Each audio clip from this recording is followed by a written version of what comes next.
Melissa here from The Delicious Spoon, and today we're going to make one of my favorite salads to bring to any kind of party or potluck, and just to make ahead of time on, say, a meal prep Sunday, where I'm trying to make a salad that's going to last me for the week, or, you know, a few days anyway. So I don't always want to cook either. So today, like I said, the salad that we're going to be making is amazing and super easy, and you'll see how easy. It's a Greek pasta salad, so it isn't a traditional Greek salad made with lettuce. It is made with, obviously, pasta. Today I have used macaroni noodles, which are longer and skinnier than I would normally want. Fusilli pasta or penne pasta is usually the standby for this kind of salad, but this is what I had. And, you know, you just got to work with what you have sometimes. It doesn't really matter. It's still pasta, it's still delicious, and it tastes exactly the same.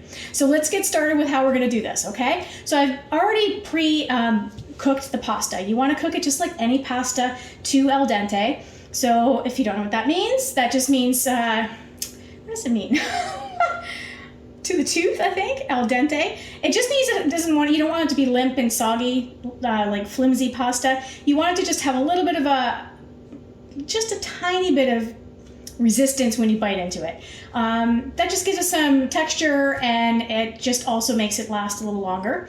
Now, when you're cooking your pasta, you're gonna need about 2 cups of pasta. Again, I recommend a shorter pasta, not noodles for this kind of recipe. Macaroni is also traditional elbow macaroni. It's a little too small, so I don't recommend that. So something like a penne, a fusilli, maybe a rigatoni, or you could use something like this, which is sort of a medium noodle, which is this traditional macaroni that I got from our Italian butcher shop.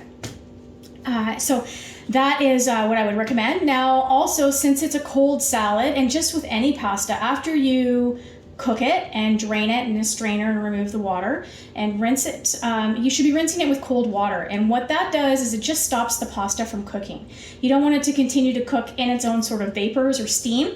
You want to just put an end to it. So just rinse it with some cold water, strain it, drain it, and then put it into this large bowl. You need about 2 cups. Probably have too much in there, so I'm just going to discard some. I didn't really measure it. I just kind of put it all in the bowl, and I don't really feel like having to double the recipe today, so I'm going to take half of this out because this is about 4 cups.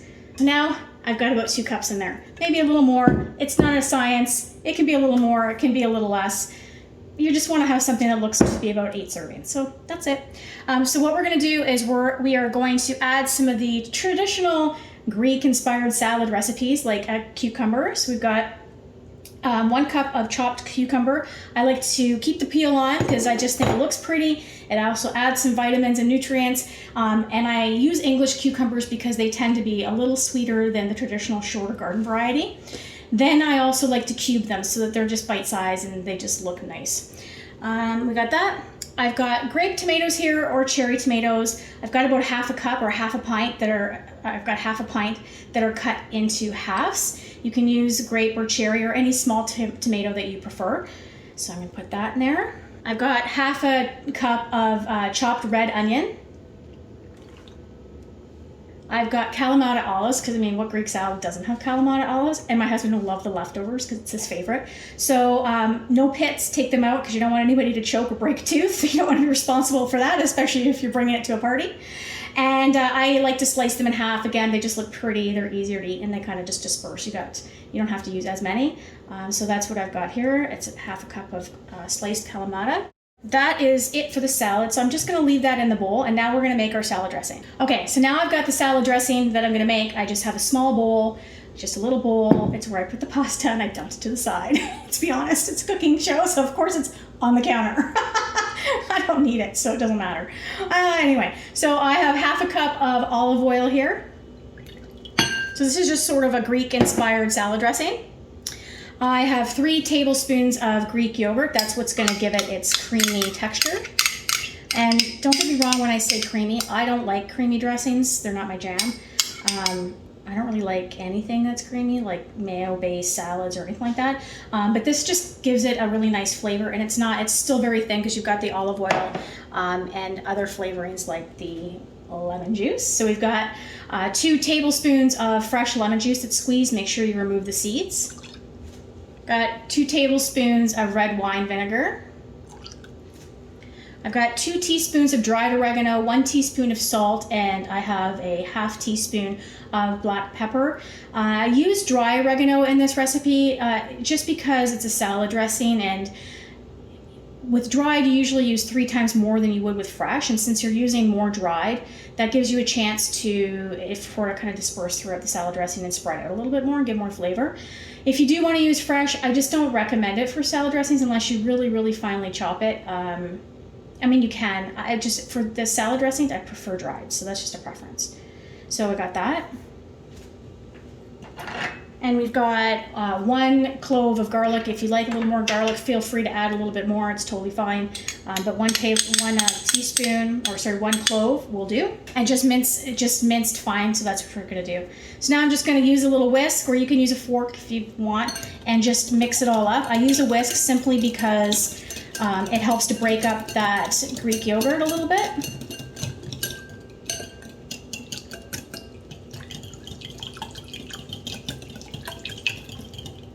Okay, so now we got that all smooth. I'm going to take this away. I'm going to bring back the salad. We're going to take this salad dressing and we're just going to pour it over top. I'm just going to use a mixing spoon and mix it all up.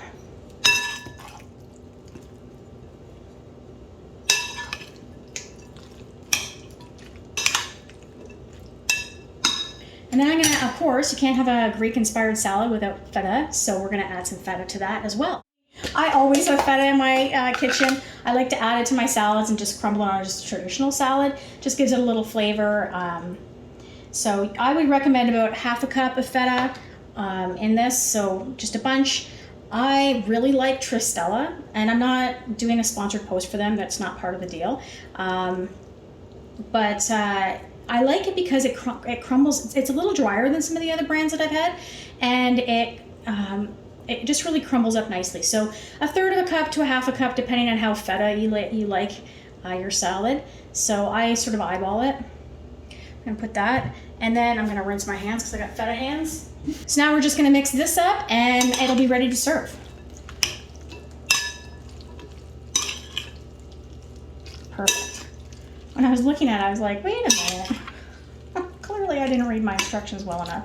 But, I mean, it's a feta salad, or it's a Greek-inspired salad. Of course it's got feta in it. Okay, so that's it, folks. So we've got a beautiful salad here. Simple, easy, didn't take long to make at all. And that was, even with me doing the prep, it probably was only 5 minutes of prep before I started doing this video for you guys. So I really hope you like it. Please tag me on any photos that you make of it. I always like to see everyone's creations. But for now, I'll leave you, and I look forward to cooking for you again. Thanks so much.